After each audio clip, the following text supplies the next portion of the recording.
HBR presents.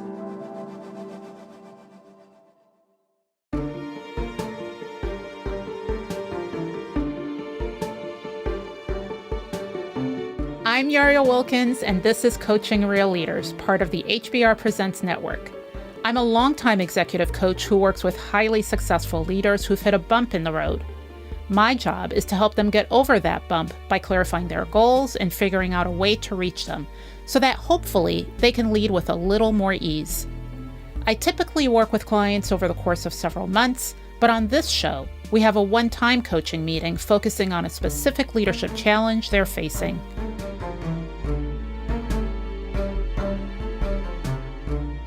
Today's guest is someone we'll call Alex to protect his confidentiality.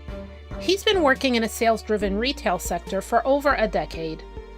So I started at the bottom and stuck with the same company for 6 years, slowly working my way up that food chain, and ended up in a general sales manager role, which in our industry is commonly the second person in command in any one division. A few years ago, Alex was given the opportunity to lead a division, and he significantly increased its revenue. That success led him to take over an even bigger division about a year ago, where he now holds an executive role. It involves a very different skill set than what helped him rise up the ranks in the first place. Almost all of the entry-level positions in this industry are individual production-based, commission-based. What happens a lot is people get really good at earning for themselves.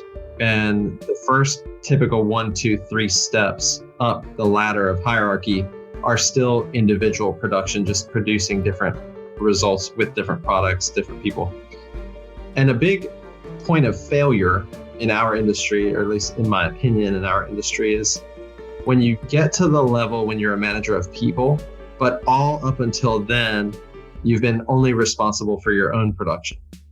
Alex has had success on both levels in his career, as an individual contributor and also now as a leader of teams.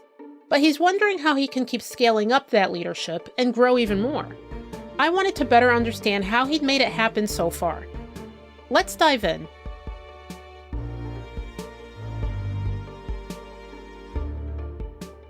As you said, you started from the bottom, right? And rose up. Kind of reminds me of that Drake song, started from the bottom, now we're here, right? So now you're that's here. That's my life story. That's your life story. Okay. Now you're here. What do you attribute to your rise and your success in your career so far?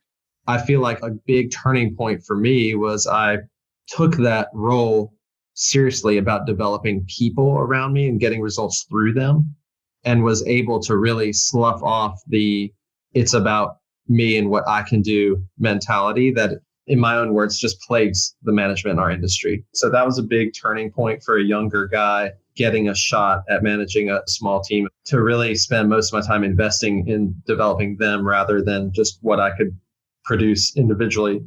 And when you made that shift in terms of going from an individual contributor to a people manager and that differentiating you, what were some of the things that you focused on that helped you make that shift effectively? I don't know if I have a great answer to that. I remember a conversation with a mentor of mine that had been with me for those first 2 or 3 steps. He told me, you have to think about the other person first, what you can get for them, then just watch the byproduct for you. And that was a tough thing for me to rationalize, being in an industry that's measured fiscally monthly on individual performance, and try to think, man, if I work with this person and I see them really successful, I may not reap that benefit for a couple weeks, months, maybe several months. Mm-hmm. That was a challenging thing for me, but that was one of the things I learned. Yeah, that's interesting you say that. I often think about, particularly in an industry like yours, where even being an individual contributor is very commission-based, it's sort of eat what you kill, right? Exactly. And then you move to a people manager role, as you did, and you think about the advice that your mentor gave you, and you really go from being kind of the lone wolf, eat what you kill, to becoming more of a gardener, where you have to cultivate and wait or a farmer and wait for the harvest, not knowing if it's ever going to come, right? That's right. So it sounds like you were able to do that when you moved into managing this initial group. So fast forward to now, how many people do you manage? So in my division that I lead, I have 113 employees. They are not direct reports to me. I have 5 direct reports to me. All right. So it's increased in complexity in terms of the number of people. Significantly. Within those 5 direct reports, those are all separate departments with separate revenue streams that funnel up to the top. So it's definitely complex. So here we are. What is it that brings you here today? What is it that you wanted to work through?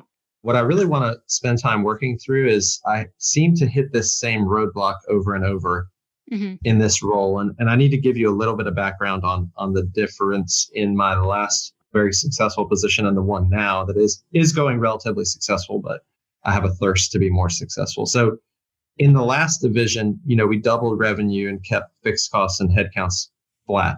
And that was with a team of 50 and 1 brick and mortar building. So I tell everyone that job, even though it's the same job I have now, is different because I could touch every employee in 10 minutes. And I could get involved with things at, much higher frequency. So the ability to just handle most everything with those people was part of it. In this division, there's no possibility to be everywhere at once. And so I've got to manage through the direct reports. And I do consider myself a very effective delegator. I really have studied that. But where I hit the roadblock and why I'm interested in talking is I really have a thirst for learning. And so I like to be the best I can be in every area that I manage. The people that report to me are not necessarily as good as I am. And I do think it is my role to cultivate independent thinkers and doers as a more executive style role in this larger infrastructure company and with its complexity. But where I struggle is I can delegate it well. I can paint really clear targets, hold people accountable for their primary job responsibilities. But there's a point in time where someone will say, let me get your input on this, or how would you handle this? And I do have a good amount of self-restraint to say, well, return the question with a question, but it always ends up with me putting some layer or lens of my perception of how the problem should be solved or how the results should be achieved. And it detracts from their ability to operate independently and creates a real parasitic time situation for me, because then they spend most of their time learning my way rather than developing their way. And all the while, the kind of catch-22 is if they did it my way, yes, we would achieve the results, but I would have to constantly be a part of that. And I can't do that here and scale the business. It's not possible. Okay. I wish more people would come to that realization that you just came to, right? Which is, It's impossible to scale the business if you are involved at that level. So just to replay, just to make sure I'm sort of grasping where you're at right now, you are now leading a more complex organization. Not only has it grown in size in terms of the number of people, but even physically, it's a little bit more complex to handle. So it's difficult for you to try to have that hands-on approach that potentially you had in the past. And even though you effectively delegate, what you're finding is that your direct reports or some of the people on your team are still coming to you to seek guidance. And inevitably, it leads to you providing your perspective, which tends to weigh on them heavily. Is that right? Correct. Okay. Yes. And so your hope is that you can get to a place where they can come up with their own solutions and act independently so that they're not overly reliant on you, and it frees you up to do more of whatever it is that you feel you need to do. That's right. Okay. So let's pick it up from there. If this was not happening, if they were not coming and asking for guidance, what do you envision you would be doing? Like, what would that be replaced with? I would be doing a lot of probably relationship building with just all the staff, but then also vendor partners, and then doing things that are going to help us scale, like recruiting or marketing our business to customers and employees. And then obviously measuring and casting results and targets. Mm-hmm. Okay. And how much of that are you doing now? I'd say a fair amount. It's not as much as I'd like to be. Okay. There's a big opportunity for people in my role to get in front of some new recruits and career path people and really build relationships and develop them. And I'm not able to do that because I am pretty parasitically drawn to part of production. So I'm asking that question because I think it's important to understand and commit to what would replace the time that's now being spent with your team. If not, you just end up in a void and you just keep doing what you've been doing, right? So you have a clear sense of how you would be spending that time. I mean, it's very concrete. You could even calendar it in, right? So that you know what you're headed to. So let's kind of explore what's happening now.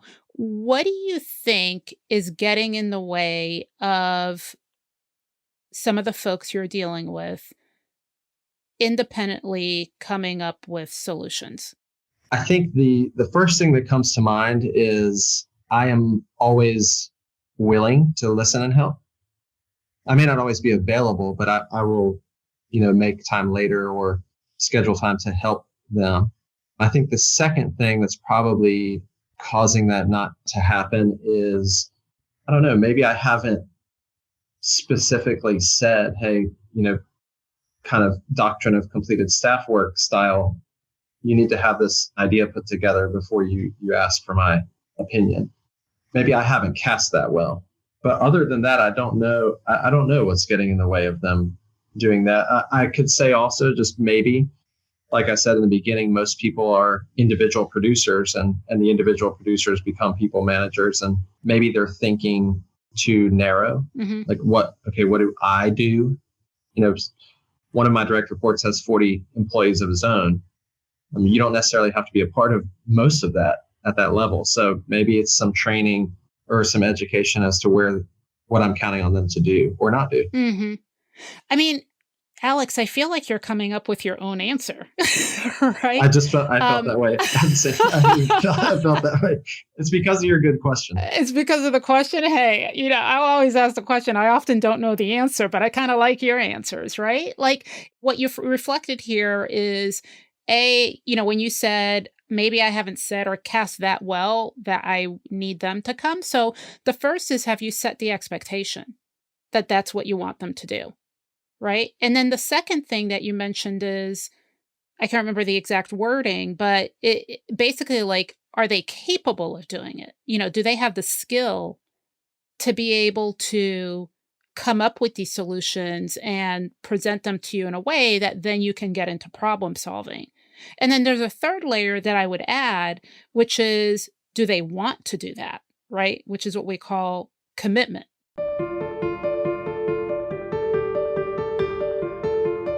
Let's take a pause here. It's clear to me that Alex understands what he wants from his team. He has some thoughts on how to approach them, but he's feeling unsure about whether it's the right approach. And he's looking for me to give him the answer. While I could do that, my sense is that what will help him in the long run is to provide some framing to his thought process, a series of questions that will enable him to coach himself through these types of situations. And the first thing for him to consider are his expectations.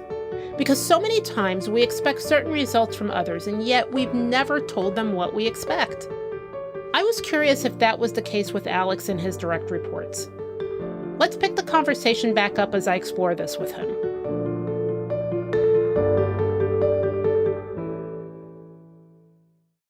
Nobody else can set the expectation but you as the leader. Right. So what is the expectation that you have or have not set, as it regards to ultimately enabling them to be more independent in driving to solutions? That's a really good question. I feel like I've done a very good job of letting everyone know where their level of empowerment lies. I would say with some confidence that everyone knows what is a permission item and what's a forgiveness item. Mm-hmm. I feel like I have not done a very good job of maybe asking or really clarifying when you have a roadblock on your plan or on the way to achieving the results we're counting on you to achieve, you need to touch these people or references and come to me with some potential solutions. Mm-hmm. Maybe that is what I need to work through. And let me push that a little further. Let's say I'm one of your employees, right? And you're now giving me that expectation. What would that look like for you? How do you think I can present it in a way that would be most effective for the exchange that needs to happen? Well, I don't know if I could formalize that so quickly on the spot, but just casually, I would say something to the effect of, I hear you have a problem. Who have you spoken to about this already?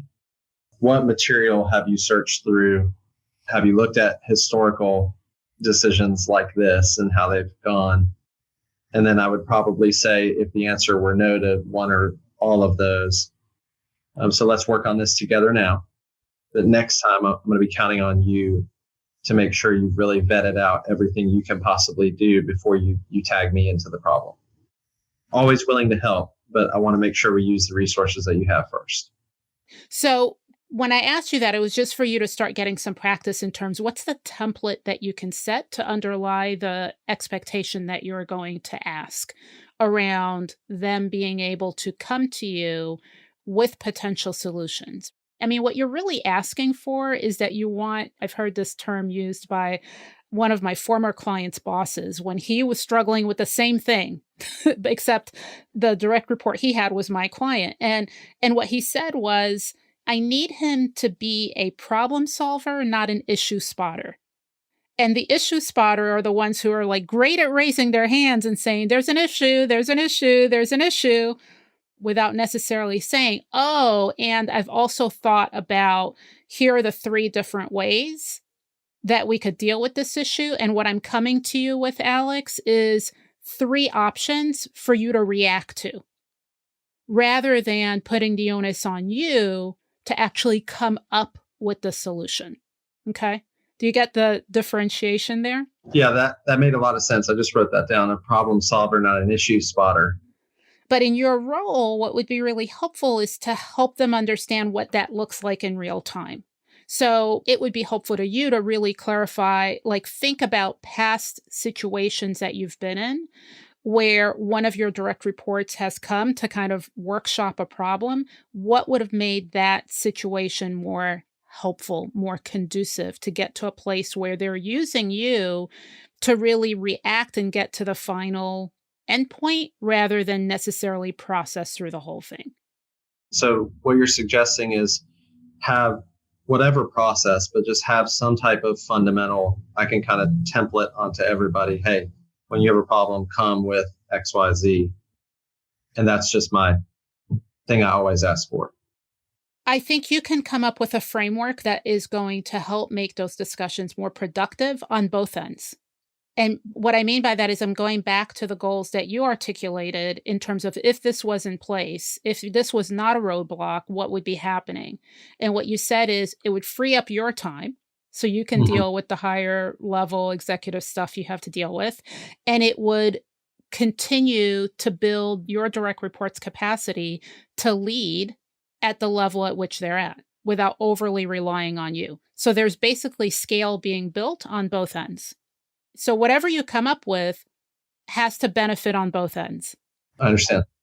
It's not just for your benefit. And when I use the term framework, framework is really a guideline. It's not like it's like you've got to stick to this all the time, but it gives them some guardrails which support the expectation that you have. Okay. All right. So the first level is expectations. Then we go to this next piece that you brought up, which is around what is their capability of doing this, right? What's the skill level that they have? When you look across your direct reports, how do you assess the level of skill and capability that they have currently to operate, at the problem-solving level that you're expecting? I don't know. I don't have a good answer to how to assess that. I mean, I suppose being more cognizant of how and when they approach me with problems. Is it very early on? Is it a little bit later, that's probably a good measurement, but I'd probably lean on your expertise to help me work through that. When I coach someone, it's not only about asking questions. Sometimes it's also about giving them a structure that they can use to think through their situation more concretely. That way, they're picking up a tool that they can use in the future and they don't have to recreate the wheel each and every time. In Alex's case, he keeps asking for my answer, or my expertise as he calls it. But I'm not here to be an expert on his people. He knows his people. What I can do is give him a little training within the coaching conversation. I realized that teaching Alex a little bit about the situational leadership framework and how he can apply it to his team would be really helpful to him.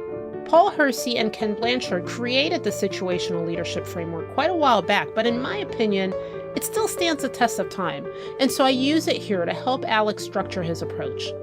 Let's jump back in now to look deeper at the expectations he has for his team and how realistic they are. The question in of itself is something also that you need to pay attention to in anything that you're expecting of your leaders, right? What is your assessment of where they are right now from a capability standpoint? Why? Because if you have an expectation and their capability doesn't match that expectation, something's got to change. Either their skill level needs to go up or your expectation needs to go down, right? Because when there's a gap between the two, that's where the frustration will ensue on both ends. So we've already calibrated what your expectation is. Now you've got to look at their skill level and say, is it even realistic that they can meet that expectation? How do you do that? The first is, have they ever done this before? Not maybe exactly that, but do you have any line of sight in terms of experience that they've had in the past that gives you some evidence that they should be capable of doing what you're asking them to do? And it, again, doesn't have to be exact. It can be analogous.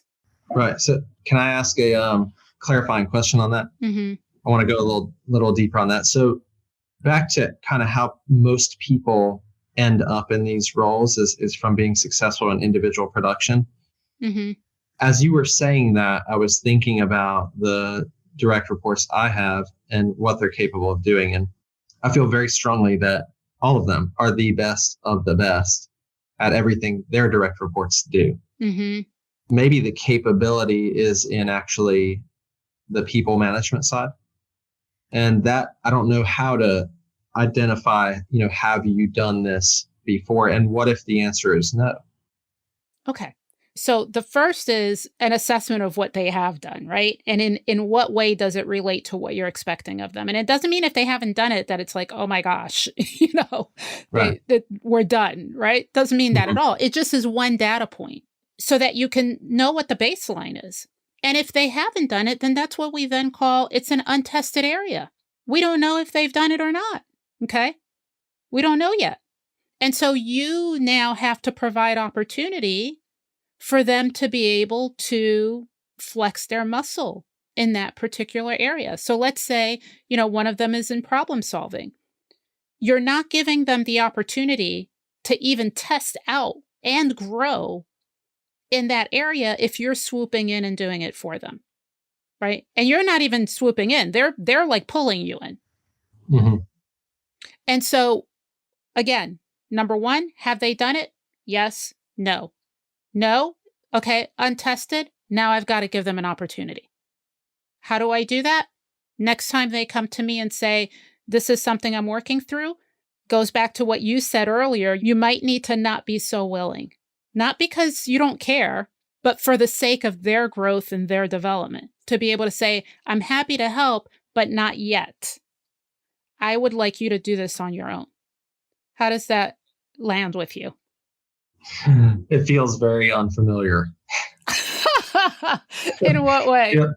Yeah, it feels like 20 grit sandpaper. Very rough. I understand trying not to do too much and let them have a chance to try it on their own and encourage them to do that and stay out of it. What if what their plan is, maybe somebody comes to me and says, hey, I've got this issue and they are more capable. And they say, here's a couple ways I'm thinking of solving this. What's your opinion? Mm-hmm. And we volley back and forth. And I let them encourage them to talk out which one they're in favor of and then support that, right? So I don't just give them what I would do. I just help them like you're helping me evaluate their decisions and they come to the conclusion. What would happen if I know that that's not going to be a fruitful way of doing that? How would I handle that? I'll give you a real world example. Mm-hmm. There's a direct report of mine who's has an excellent track record, was with me at the other division. I've seen him grow and develop. He definitely is committed, very capable. He is asking me to help him with solving a problem for the first time he's encountered it. And that is terminating an employee. He's never had to do that, but we're at the point where he's got to do that. And he has pulled me into that. I really feel like you should be here. I got to have you involved in this. And putting, HR formalities aside, we have other people who could be there with him, Mm-hmm. but he has no experience doing that. And that's a pretty high stakes problem to solve wrong. Mm-hmm. So how do I help them in really high stakes situations like that by staying out of it? Do I put a resource with them that's an expert, but it's not me? Or do I do the first one thing, whatever it is, may not be terminating an employee as serious as that, but do I do a little bit of it with them? Help me understand that. Once again, I think you're coming up with your own answers, right? I think there's a gradient. It's never going to be black or white. The critical thing that you said here, though, that I think you can hold is how high are the stakes? Meaning, how risky is this decision we're about to make? So as the leader of that organization, you are also the manager of risk. Okay? That's right. So you can ascertain or discern or make a judgment call around what are the issues relative to risk that really warrant your involvement versus those where you can back off a little bit. So that then you feel that you're creating development opportunities for them, learning opportunities for them where, if things go wrong, yeah, it might hurt a little bit, but it ain't that bad. Mm-hmm. But only you can make that discernment. And so you have to assess it.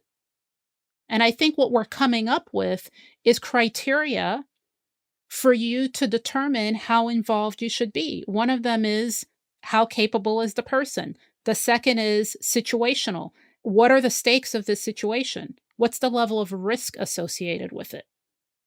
Well, the higher the level of risk and the lower the skill of the individual, the more of Alex we need. Right. But something where the risk and skill are matched, maybe just untested, but the risk and skill are matched, let them try it out. Yeah, why not? If it goes wrong, it may sting, but it's not going to sting for super long. And that's the judgment call I have to make. That's right. Because if not, what you're creating is, a term that we call learned helplessness, right? I don't know if you're familiar with that term. I'm not until just now. What do you think it means? Yeah, exactly what the two words mean is I'm teaching them to go on about their day. And when they need something, come get me and I'll do it for them. That's right. That's right. And, how does that serve you, Alex, in any way? It really doesn't, except for it creates a lot of unexpected upward delegation. Mm-hmm. Yeah. And takes me out of doing important things. Right. What's interesting to me is that model worked for you in the past because, as you said, the scope was smaller. It's probably where you drew a lot of your own self-value in terms of what you brought to the table to your team. But now as your organization has grown, you're realizing, oh my gosh, what used to be comfortable is now uncomfortable because it's keeping me from adding value, right? So what was a value add before potentially now is a value drainer for you.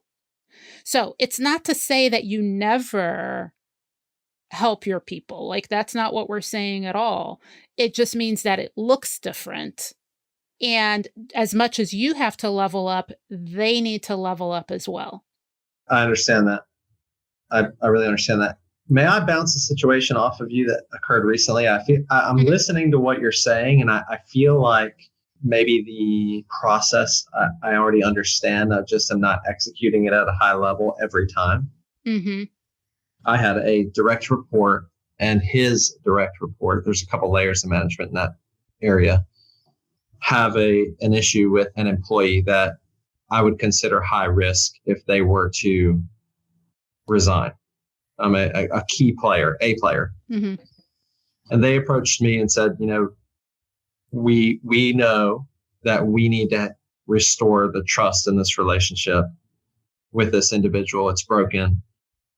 We need to keep him on the team, and we need to do it in a way that works for him and us.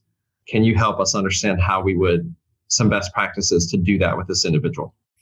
We set up a time, and I walked them through some good questions to ask themselves before going into that discussion. Mm-hmm. Kind of help them learn, just in general, through my experiences, when people take things super seriously and when they don't, what does that language look like? What's the setting look like? And then said, well, why don't you all let me know when you're going to do that? And then let me know how it went. Mm-hmm. And I feel like, reflecting on that situation, I did a pretty good job of assessing, hey, this is a pretty high risk situation. These two individuals happen to also be very capable, so they really don't need me to do it. They may just need me to help them think through it. Is that kind of where you were going with that practice? Well, I think it's kind of where you're going, because what you just articulated there is you didn't delegate fully and you weren't super directive. You didn't tell them, well, here are the 3 things I need you to do. What you did is you coached them as a manager, not coach like how I coach, but you basically were using coaching skills as a manager by asking them questions, by helping them sort of process through it until they could come up with their own answer. And potentially you weighed in on that answer. And so, again, we can go back to, this is very situational, right? There is no one check the box, this is what I do every single time. Are they confident to be able to complete the task? And do they have a willingness? How motivated are they to complete the task? And depending where they are on either of those 2 levers is how you then approach them as a manager. So if they are highly capable and highly committed, what do you think you can do? Just help them come to their own conclusion. You just delegate it, right? Right. If they are low capability, so low skill, but, have a level of commitment, right? What do you think you need to do? Probably teach them the skills or work with them to raise their skill level. That's right. So you will be more directive. And then anything in between, you are being supportive and or you are coaching. And coaching is what you described in that situation. So for you, what you need to be able to do consistently is assess. And depending on what you're assessing, that's how you approach it, rather than having a one-size-fits-all in terms of your approach. That makes good sense. We've talked a lot about capability. Mm-hmm. What about the situation where someone's capable but not committed? So what about that? How would you work with someone like that? I've faced that situation recently where it's, hey, I have this person and there's an issue and I just, want to just let them go. Mm-hmm. Because there's so much apathy and they know they could coach through it and work with them. How do I get them to that level? Is that expectation setting? Is it? So let's work through that, right? So this falls in the realm of being more, coaching them and being supportive. And so what is it that's causing them to not be committed? I don't know. I would venture to say they just do not want to deal with it because it's a problem. I don't think I asked enough questions. What made you not ask those questions? What made me not ask those questions, just quite frankly, is this person very rarely even comes to me for assistance with anything and performs at a high level. Mm-hmm. And my reflecting, which you are doing a phenomenal job of making me do, I think what was going through my mind is, this, out of my 5 direct reports, this person is like the least of my efforts and they perform at a high level. They could just be having a bad day. Let me just handle this for them. Maybe like doing them a favor is what was coming through my mind rather than probing a little deeper. And so what's your goal with your people? I want to provide them with skill and experience and me with time. So all I would ask is your action, and we can look at that particular situation, aligned with the goal? Probably not. Actually, definitely not. So it's not a right or wrong or a good or bad, right? It's just alignment. There's nothing wrong with doing somebody a favor, but I think, there were a lot of assumptions baked into that. So I'd say the first thing is check your assumptions. I think the question that you said, like, why don't you want to call this person? What's going on? What are you concerned about? So that you could understand what's at the root of what you're seeing or interpreting as potential lack of commitment. If you don't understand what's at the root of it, it's very hard to try to motivate the person. You don't know what you're motivating. So again, it's not black or white. You're literally having to discern and make a judgment call all along the way. What I want you to be aware of, though, is the actions that you can take in service of growing and developing your people, which is your ultimate goal, so that it can also create some leverage for you, is the action that you're then taking. What's the action that you're taking that's most aligned with that? So back to just assess. You mentioned, well, what happens if somebody is just not committed at all? Like, you've tried, to understand what motivates them. You've tried to motivate them and you just can't get at it, right? Or on the flip side, the skill, like you've tried to teach the skill, you've sent them to training, you've provided all the resources so that they can build the skill, and that skill is just not being built. Then you have a decision to make. Is that person sitting in the right seat on the bus? Because that also is your responsibility. Right. It's like when your kids choose a sport and then you're like watching them play that sport and you're like, oh my God. Not the right sport for them, right? Or an instrument. At some point, it's like, maybe the interest needs to lie somewhere else. Right. Unless they enjoy it. They're highly motivated, that's great. But that's only going to get them so far.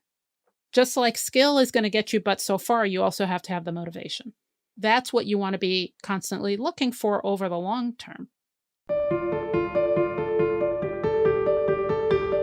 So far in our coaching conversation, Alex has made it very clear what his problem is and how he's been thinking about it.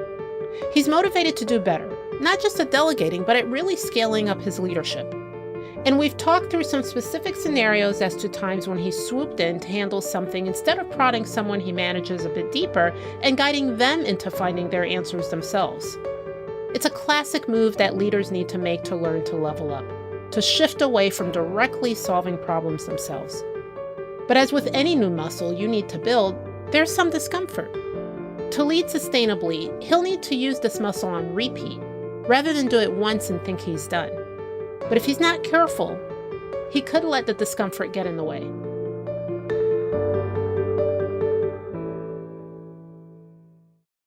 Let me ask you this, because when we first started talking about this, and I think I said, you need to have these conversations. It was a specific conversation. And you said, yeah, that kind of like feels like, I forget what you called it, but like sandpaper. It felt rough or uncomfortable. What was uncomfortable about it? What's uncomfortable is hearing you say this. When I think about capable and committed, I already am capable and I'm already committed enough to do this. Mm-hmm. I just simply haven't been doing it. And when you said that, that's what felt rough to me is wow, I have known this all along and simply have not practiced self-discipline or enough restraint to execute at a high level. So, when you say that, it means that you have certain expectations of yourself. That's right. That you should have done this. You're learning, as you said. You said you're thirsty to learn and grow. And so there is no, I should have known this if you're a learner. And one of the things that you can model to your team members is what it looks like to be a leader who's committed to learning and growing, because that's what you're hoping they're doing. If what you model instead is that you already have the answer and you should know the answer, what do you think's going to happen? They're going to come to me for the answer every time. And what is happening? Exactly that. Exactly. Yeah, that's funny. You said earlier expectations, have to match. What did you say? Your I said expectations a have to lot of match. things. I don't know. Yeah. You say your expectations have to match what they're able to do based on their level of capability and commitment, I think is what you said, right? I hear a lot of people say to me, your expectations are too high. Your expectations are too high. And I have those expectations for myself that are super high, like you just said. And I think that's a good takeaway for me is really assess that gap, because they're part of the reason we're here today is the frustration that's coming from that gap. Right. Okay. And frustration, you might have heard me say this other times. Frustration always comes from the gap between what you expect and the reality of what's happening. Right. And until you can come to terms with both, unless you're very well managed, frustration ensues. Now, does that mean you just have to kind of have low standards for your people or just say, oh, well, it is what it is. This is how they're going to be? No, right? You want to see them for where they are. Like you have to accept the skill level at which they're at so that then you can decide what to do. It's not just so that you can say, oh, well, that's where they're at, right? It's so that then you can decide what to do. You have to see it for what it is. Okay. And so that's one piece. And that's sort of what's happening presently. And at the same time, as the leader, you have to hold the belief of what they're capable of in the future. And that's their potential. So where there is a risk of you getting really frustrated is expecting them to be fulfilling their future potential today. That's, what we call magical thinking. Okay. I do a lot of magical thinking. Right. Don't we all? Don't we all? That's the exact issue where my frustration lies is I expect everybody to hold themselves to the high standards I have for myself. Mm. And so then I cast that on them and most people are just can't think that way.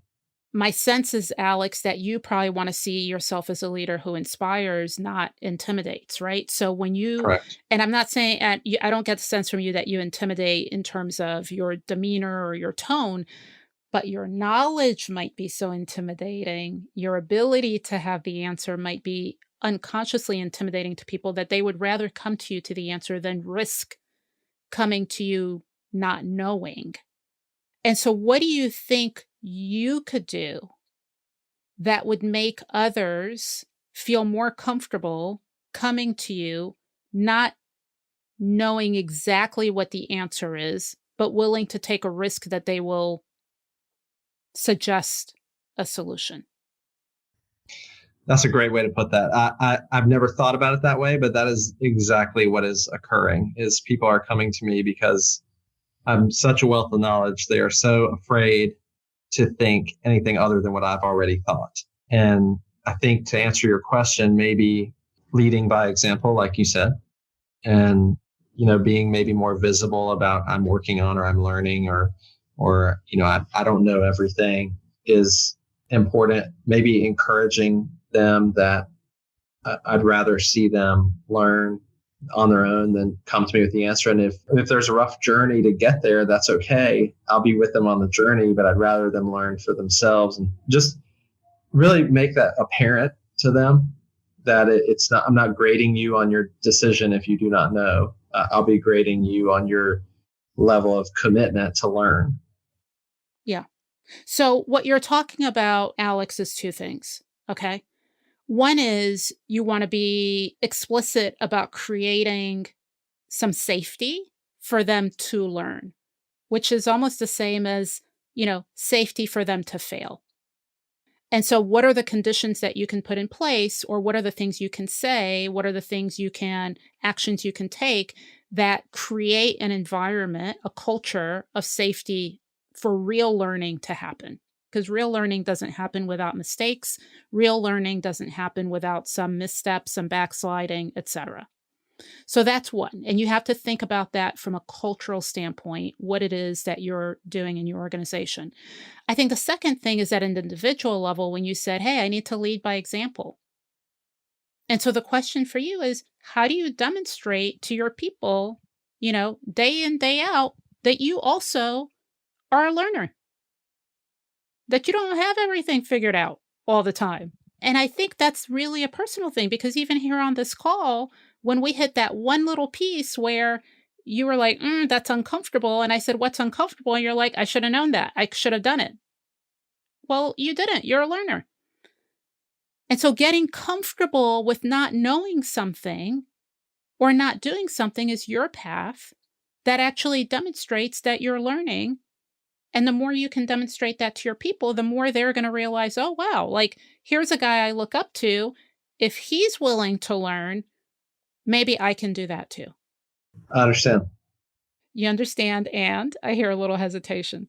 No, I'm still, I still have that. I should have done it in the back of my mind, but you're exactly right. I've got to start looking inside and providing myself with a little bit of grace, and then be open about and vulnerable enough to express that, so people feel more comfortable doing that around me.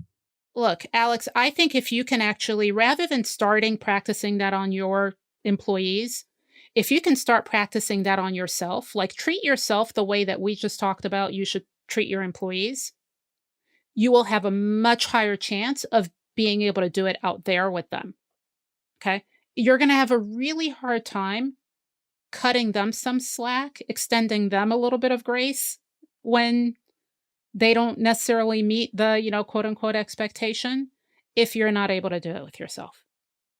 And just because you cut yourself some slack does not mean you're not holding yourself up to high expectations.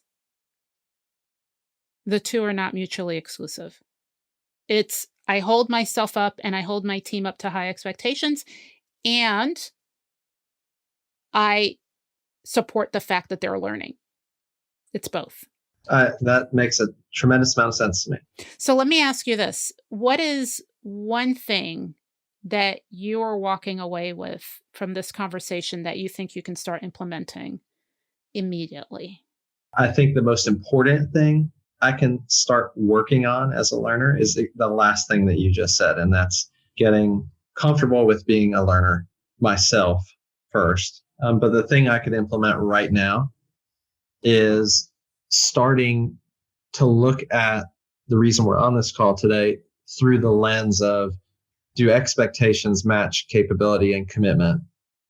And out of those three, if they're not all in alignment, where is the misalignment? And then attack it from that angle. That's something I feel comfortable doing. How to do it using that lens, and I will beginning today. Great. You haven't been using it yet. Yet. And you're going to start today. All right. Yes. Terrific. Well, listen, thank you. Thank you so much. I look forward to hearing how all of this goes for you. I appreciate it. Thank you.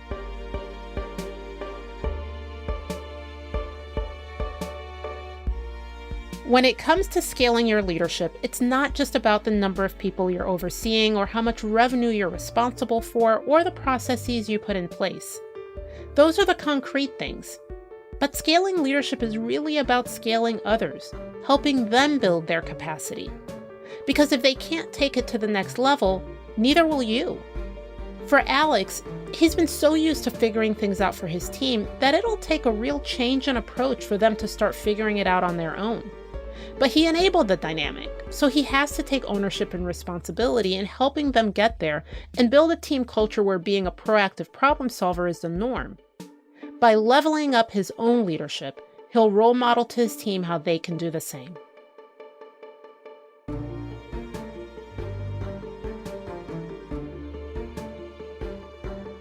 That's it for this episode of Coaching Real Leaders. Next time, as a senior leader, I become disillusioned with an organization when I see the executive leaders not demonstrating the values of the organization, not living the values, not applying the values. Want more of Coaching Real Leaders? Join our community where I host live discussions to unpack the coaching sessions. Become a member at coachingrealleaderscommunity.com. You can also find me in my newsletter on LinkedIn at Muriel Wilkins. Thanks to my producer, Mary Dew, sound editor, Nick Krinko, music composer, Brian Campbell, my assistant, Emily Sofa, and the entire team at HBR. Much gratitude to the leaders who join me in these coaching conversations and to you, our listeners, who share in their journeys. If you're dealing with a leadership challenge, I'd love to hear from you and possibly have you on the show next season. Apply at coachingrealleaders.com. And of course, if you love the show and learn from it, pay it forward. Share it with your friends, subscribe, and leave a review on Apple, Spotify, or wherever you get your podcasts. From HBR Presents, I'm Muriel Wilkins. Until next time, be well.